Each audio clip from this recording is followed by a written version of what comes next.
En el sentido más nítido de la palabra, todos somos migrantes. Cuando los pueblos emigran, los gobiernos sobran. José Martí.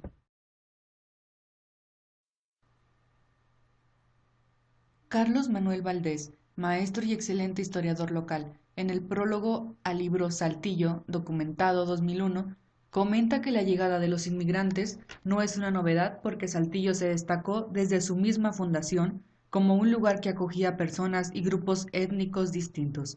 Portugueses, vascos y judíos ingresaron en el siglo XVI al valle, seguidos por los tlaxcaltecas poco tiempo después. El siglo XVII fue testigo del asentamiento de una buena cantidad de esclavos negros de origen bantú, que poco a poco se irían mezclando genéticamente con los grupos sociales.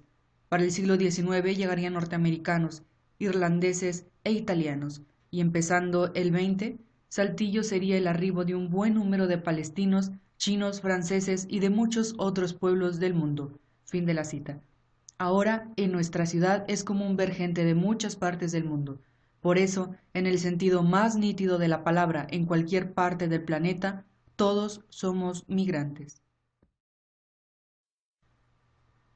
Migraciones hay desde siempre. Es parte de la dinámica del ser humano. A partir de 1948 se reafirma como un derecho que deben de garantizar los estados firmantes de la Declaración Universal de los Derechos Humanos en el artículo 13, donde a la letra dice que toda persona tiene derecho a circular libremente y a elegir su residencia en el territorio de cada estado, incluso del propio, y a regresar a su país. Las hay legales, como las de algunos prominentes empresarios, académicos o cerebros al servicio de gobiernos, transnacionales o universidades que son aceptados sin regateos por los países a los que llegan por su libre y plena voluntad o son invitados. En algunos casos a invertir, en otros a ser objetos de desarrollo, en esos casos no pasa nada. Donde pasa es con las migraciones ilegales o irregulares, que son de las que sabemos, pero dan la nota en los medios porque resulta socialmente incómodo verlos desfilar por nuestras calles, porque de cuando en cuando se meten en algún problema por defenderse de quienes los acechan o porque a los que tienen 2 pesos les resultan delincuentes a priori o bien enrarecen el ambiente con su presencia. En 2015, el Informe Internacional para las Migraciones, los Migrantes y las Ciudades, OIM, dejó en claro que vivimos en una era de movilidad humana sin precedentes, marcadamente urbana, en la que los migrantes, tanto internos como internacionales, se trasladan a las ciudades y a las zonas urbanas, aportan diversidad, conectan a las comunidades dentro y fuera de las fronteras y crean nuevos vínculos entre las distintas localidades. El caso de nuestros connacionales, con relación al país preferido por ser la nación hegemónica en el mundo, y particularmente por ser nuestros vecinos, los Estados Unidos, es impresionante. En este momento, según datos del Centro Hispano PEU, los mexicanos conforman el 64% de la población hispana, y de acuerdo a datos divulgados por la Oficina del Censo estadounidense, la población en 2015 asciende a 33.6 millones de mexicanos en el vecino país del norte.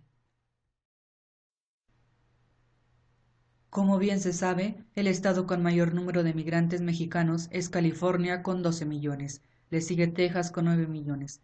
Más de 700,000 veteranos de guerra son de origen mexicano y un poco más de 1,5 millones han concluido un grado universitario. 450,000 han conseguido un título de maestría o doctorado. Ahora bien, no solo es el tránsito de nuestros compatriotas en busca del sueño americano, sino de una cantidad mayúscula de hermanos centroamericanos que buscan en México, Estados Unidos o Canadá las oportunidades que sus países de origen les han negado. Hay que aclarar que en esta búsqueda muchos se quedan en el camino. En este sentido, los estados tienen una responsabilidad muy alta para garantizar la seguridad de quienes están en tránsito y evitar expresiones de xenofobia y racismo por un lado y por el otro de ser víctimas de grupos delincuenciales que los someten para utilizarlos como carne de cañón. La Convención Internacional sobre la Protección de los Derechos de todos los Trabajadores Migratorios y de sus familiares, en el artículo 8, dice que los trabajadores migratorios y sus familiares podrán salir libremente de cualquier estado, y agrega, ese derecho no estará sometido a restricción alguna, salvo las que sean establecidas por ley, sean necesarias para proteger la seguridad nacional, el orden público, la salud o la moral pública, o los derechos y libertades ajenos, y sean compatibles con otros derechos reconocidos. Debemos ser corresponsables con este derecho. En nuestro país, la cultura del trabajo por los migrantes es escasa.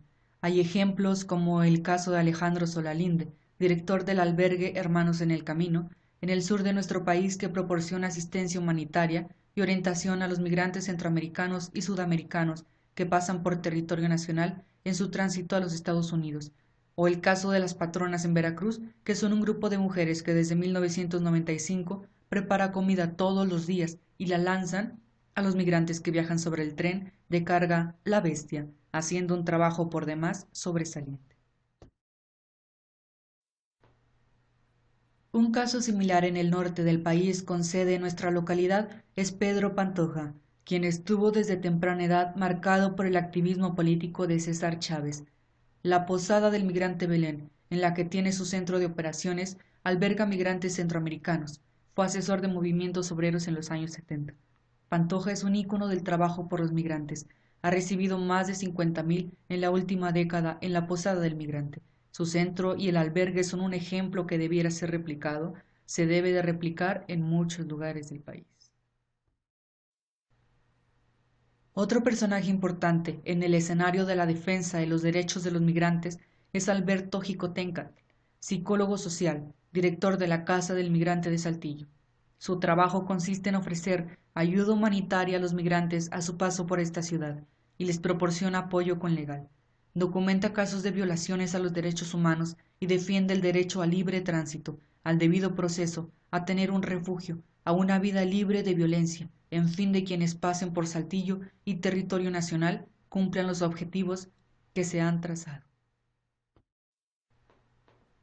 En Monterrey hay de la misma forma que en nuestra localidad dos referencias en este rubro, la Casa San Nicolás Tolentino, por la que pasan al año unos 1.900 migrantes. La razón por la que existe esta casa es para recibir migrantes en tránsito procedentes de Centroamérica y algunos que van de vuelta a su lugar de origen. El responsable de este albergue es Luis Eduardo Villarreal Ríos, que tiene una trayectoria larga en el servicio a las causas, donde la dignidad humana se pone en entredicho. Ha sido editorialista en el periódico El Norte, maestro en la Libre de Derecho y también en la Universidad Iberoamericana. Finalmente, la Casa Guadalupana de Santa Catarina AC, donde se atiende a migrantes y refugiados, en especial a los menores no acompañados, MNA, que transitan por la ciudad de Monterrey, particularmente en las inmediaciones de las vías del tren del municipio de Santa Catarina. Se busca ofrecer una atención integral que va desde el hospedaje, la alimentación, el vestido, la salud, así como la asesoría jurídica, psicoafectiva y acompañamiento pastoral. Es dirigida por Luis Eduardo Zavala de Alba, un entusiasta catedrático universitario que combina su actividad de ser profesor en la prestigiada Universidad de Yale con el trabajo local por los migrantes.